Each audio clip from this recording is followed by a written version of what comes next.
जय बाबा स्वामी, जय आत्मेश्वर। हिमालय का समर्पण योग भाग 5 का आज 21वां दिवस है और हम हैं पृष्ठ क्रमांक 221 पर। गुरुदेव कहते हैं, मैंने कहा जानकारी नहीं है, लेकिन अब जानकारी होने का ही समय आ गया है। इसीलिए उन्होंने मुझे माध्यम बनाकर भेजा है। अन्यथा तो इस समाज का विचार भी उनके सानिध्य में नहीं आता है। इस समाज में वापिस आने का तो प्रश्न ही नहीं उठता। जो हिमालय में गया और सत्य क्या है वह जान गया, तो फिर वह वहीं पर रह जाता है। और यही कारण है कि सत्य क्या है वह बताने को यहाँ कोई नहीं आता है। वहां जाने पर विचार बंद हो जाते हैं।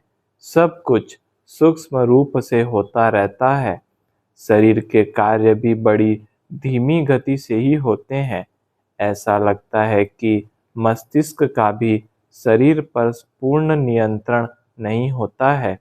प्रकृतिमय वातावरण में ही सदैव रहने से एक प्रकार की समरसता प्रकृति के साथ हो जाती है और मैं भी प्रकृति का ही एक हिस्सा हूँ, यह अनुभव होता है। एक बड़ा संघ बनाकर एक ही विशाल पहाड़ पर रहने का अनुभव मुझे केवल इन जैन मुनियों के साथ ही आया है। ये केवल साथ साथ रहते ही नहीं हैं, सामूहिक ध्यान भी करते हैं। यह सामूहिक ध्यान ही उन्हें भीतर से जोड़े हुए है। सभी के एक ही प्रकार के विचार हैं, सभी की एक ही प्रकार की पद्धति है। वे शरीर से अलग अलग है, पर मानो उनमें एक ही आत्मा बसी हुई है, ऐसा लगता है। सभी एक दूसरे का आदर करते हैं। यह सब इसीलिए हुआ है क्योंकि उन्हें सद्गुरु प्राप्त हो गए थे और सद्गुरु की प्राप्ति के बाद ही परमात्मा प्राप्त हो, तो हम उस परमात्मा के स्वरूप को सही अर्थ में जान पाते हैं, परमात्मा की अनुभूति ले पाते हैं।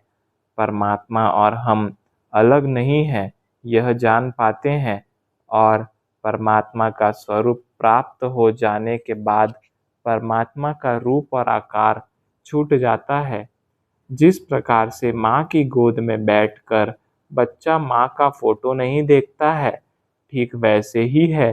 परमात्मा के सत्य स्वरूप की अनुभूति हो जाने के बाद धर्म एक सीढ़ी है, यह हम जान जाते हैं और प्रत्येक आत्मा परमात्मा का ही अंश है, यह भी जान जाते हैं। और यही कारण है लिंग का भेद भी समाप्त हो जाता है। क्या पुरुष और क्या स्त्री, ये दोनों परमात्मा के ही पवित्र अंश है।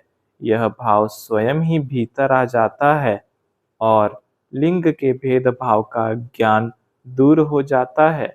इस प्रकार हम कह सकते हैं कि सद्गुरु की प्राप्ति के बाद ही परमात्मा के स्वरूप के अनुभूति रूपी सूर्य का उदय हो जाता है।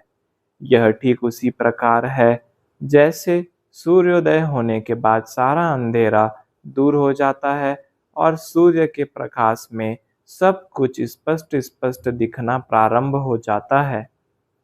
वे चारों व्यापारी बोले, हम जब आपसे मिलते हैं तो हमें सदैव नई जानकारी मिलती है और हम हमारे ही जैन धर्म को और अच्छी तरह से जान पाते हैं, मान पाते हैं। मैंने कहा, समर्पण ध्यान तो एक आध्यात्मिक ज्ञान है।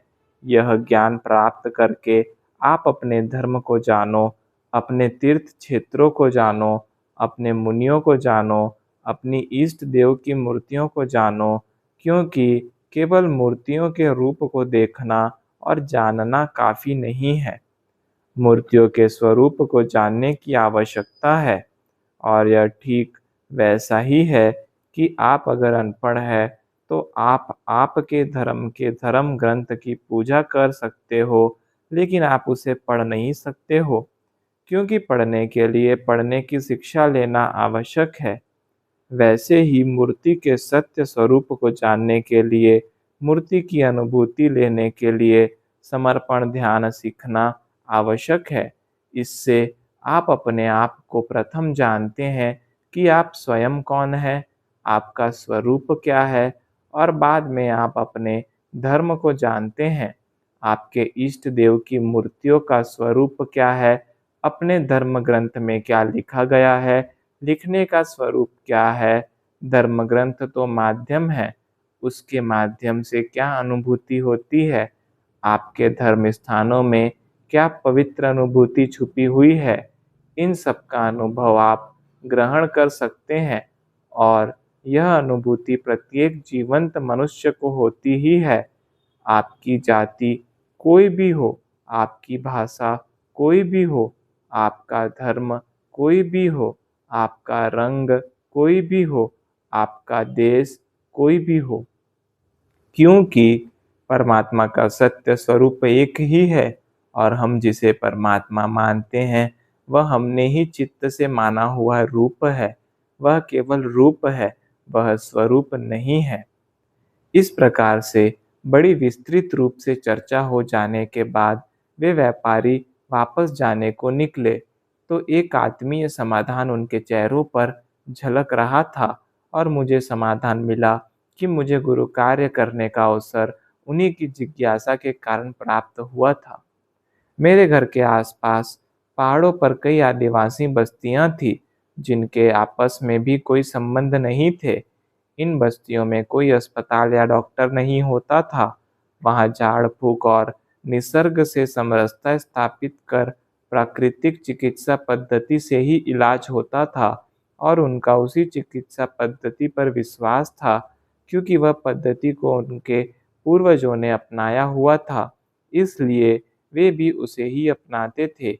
एक बार ऐसी ही एक पहाड़ी की आदिवासी बस्ती का गांव बूढ़ा बीमार हो गया।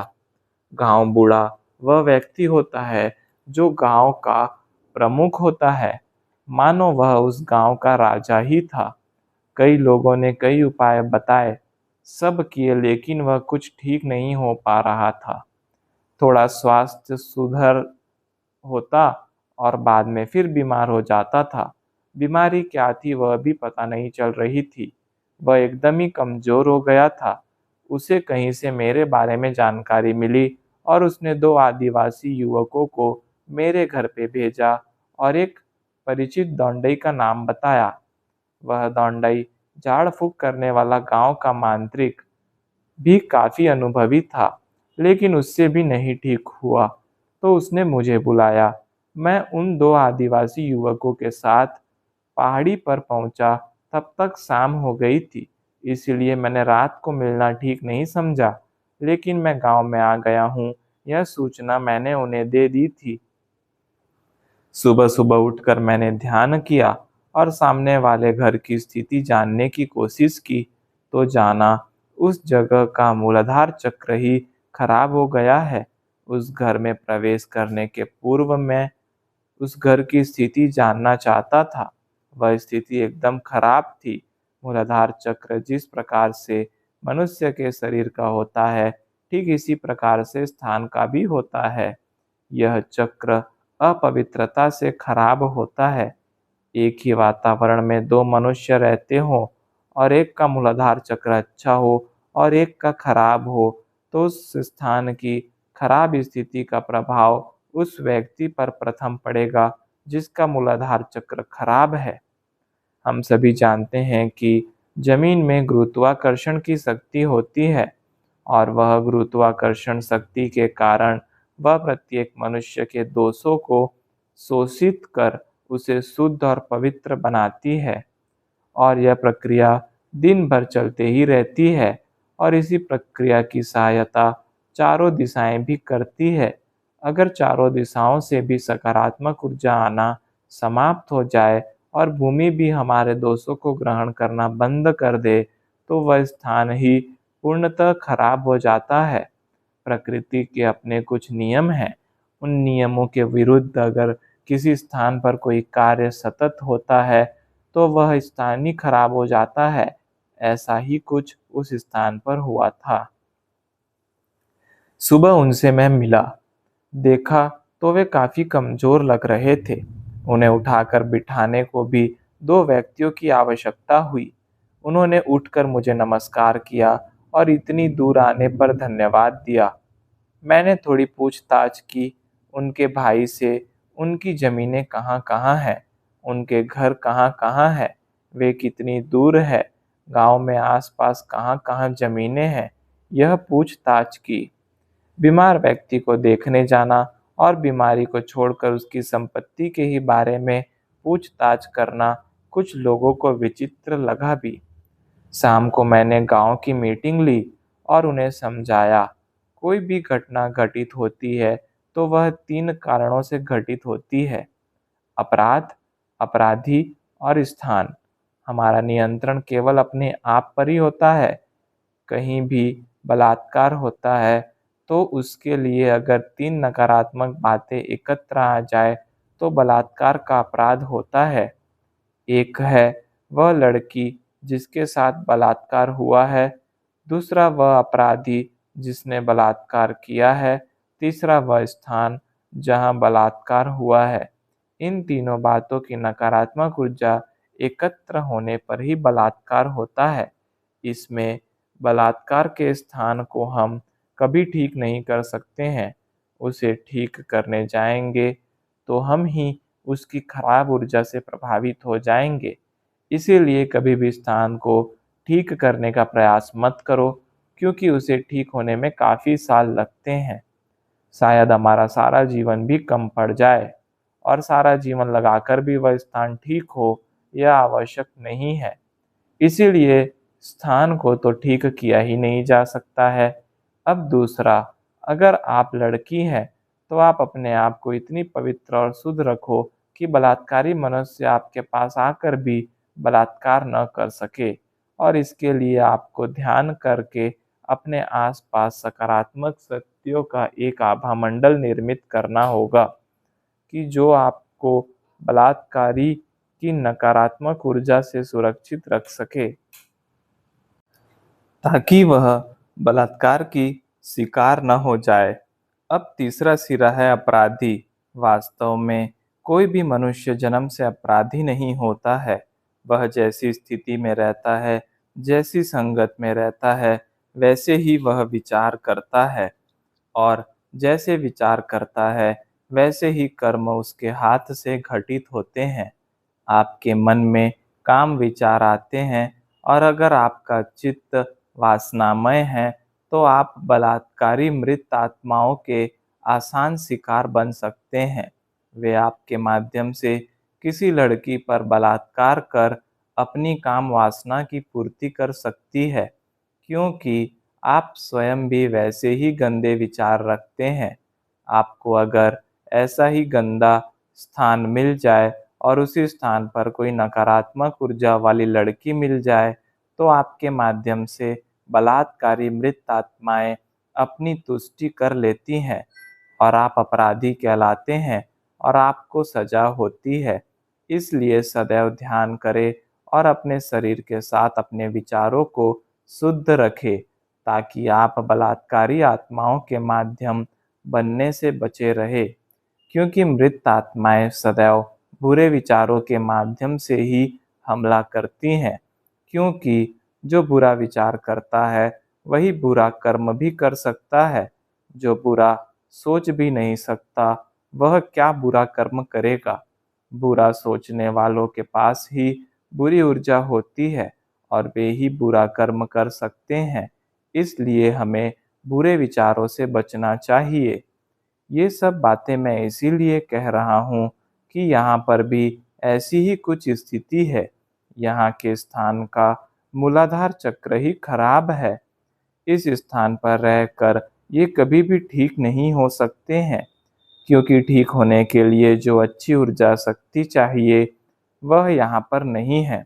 गाँव के बाहर जो लाई पत्ते का खेत है, जहाँ मुझे ठहराया गया था, वह स्थान अच्छा है। मैंने जाना कि वह भी उन्हीं का है। मैं उनकी संपत्ति के बारे में इसीलिए पूछताछ कर रहा था, क्योंकि इस स्थान से उन्हें हटाना ही आवश्यक है। यह मैं जान गया था और उपयुक्त स्थान खोज रहा था। अब जो अपराध होना था, वो हो गया, अब अपराधी भी सुधारने की स्थिति में नहीं है, तो अब रह जाता है कि स्थान को ही बदला जाए। अब केवल वही हाथ में है। इसीलिए उन्हें उनके घर से हटाना आवश्यक है, क्योंकि उनके रहने का स्थान इतना खराब हो गया है कि उस स्थान को पवित्र करना कठिन है और स्थान से हटाना ही आज सबसे आसान मार्ग है। बाद में उनको उस घर से हटाया गया, हालांकि वे इसके लिए तैयार नहीं थे। वे कह रहे थे, मैं मेरे ही घर में मरना चाहता हूँ। फिर भी जबरदस्ती उन्हें उस घर से हटाया गया और बाद में उनके स्वास्थ्य में भी सुधार आया। और बाद में 2 माह बाद वे मुझे धन्यवाद देने के लिए घर पर भी आए थे। वे कह रहे थे, जब आपने मुझे मेरे घर से हटाया तब मुझे अच्छा नहीं लगा था, लेकिन जब हटाने के बाद ही तबीयत ठीक होने लग गई, तब आपके निर्णय का महत्व समझ में आया। मैंने कहा, हमारे देश में गीता नामक एक पवित्र ग्रंथ है। उस ग्रंथ को मैंने कभी पढ़ा नहीं है, लेकिन उसे सिरहाने रखकर उसमें से निकलने वाली ऊर्जा का अनुभव किया है और उससे जाना है कि उस पवित्र ग्रंथ का संदेश क्या है। संदेश यह है कि रथ अर्जुन का है, लेकिन फिर भी रथ की कमान श्री कृष्ण के हाथों में सौंप रखी है। सारथी स्वयं श्री कृष्ण है और उस सारथी के हाथों में अपने रथ की कमान सौंपकर अर्जुन निश्चिंत होकर युद्ध करने को युद्ध भूमि पर खड़ा है। अर्जुन मैं के अहंकार का प्रतीक है। रथ शरीर का प्रतीक मालूम होता है और श्री कृष्ण परमात्मा का प्रतीक है। श्री कृष्ण सद्गुरु है और शिष्य अर्जुन है। अर्जुन ने अपने रथ की कमान उनके हाथों में दे दी है। अर्जुन रथ की कमान अपने सद्गुरु को देकर हाथ पर हाथ रख बैठा नहीं है। लड़ने का कर्म वह कर रहा है, लेकिन युद्ध के परिणाम की चिंता उसे नहीं है। वे सब चिंताएं उसने सद्गुरु श्री कृष्ण को परमात्मा मानकर सौंपी है।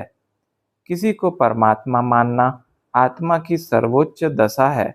श्री कृष्ण रूपी सद्गुरु को उसने जब परमात्मा माना, तो वास्तव में अर्जुन अपने जीवन की सर्वश्रेष्ठ स्थिति में पहुंच गया था। तो फिर उसके हाथों से सर्वश्रेष्ठ कर्म घटित तो होना ही था। गीता सदैव एक संदेश देती है कि मनुष्य को सदैव अर्जुन जैसा शिष्य बनकर जीना चाहिए, जो जीवन में कर्म तो करता है, लेकिन उस किए गए कर्म के फल की भी आशा नहीं रखता है। और मेरे इस हार्ड मांस के पुतले को मैं नहीं चलाता, उसे चलाने वाला स्वयं परमात्मा है, ऐसा सदैव याद रखता है। इसी कारण मैंने किया यह भाव कभी नहीं आता है और एक शरीर से बहुत बड़ा कार्य संपन्न हो जाता है, जो करना सामान्यतः मनुष्य शरीर की सीमा में नहीं है। असंभव कार्य भी संभव हो जाता है और पाप और पुण्य की व्याख्या भी समय समय पर बदलते रहती है। सारे नियम भी बदलते रहते हैं। क्या करना योग्य है, क्या करना योग्य नहीं है, यह भी परिस्थिति के अनुसार ही बदलता है। जब कर्ण के हाथ में धनुष नहीं था और वह अपने रथ का चक्का निकाल रहा था, तब युद्ध के नियम के अनुसार उस पर वार नहीं किया जा सकता था। यह नियम अर्जुन को भी मालूम था। फिर भी श्री कृष्ण ने कहा, इसी समय वार कर। तो उसने कर्ण पर तीर चलाया और कर्ण मारा गया।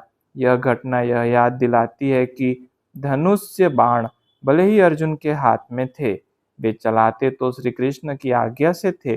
अर्जुन हाथों में लिए हुआ था, लेकिन उस धनुष बाण को चला श्री कृष्ण रहे थे। सद्गुरु के प्रति शिष्य के संपूर्ण समर्पण का कितना अच्छा उदाहरण है कि अर्जुन ने अपने सद्गुरु श्री कृष्ण को परमात्मा मानते हुए अपना संपूर्ण समर्पण उनके प्रति कर दिया कि उसके हाथों से निकलने वाले बाण भी श्री कृष्ण की इच्छा से चलते थे।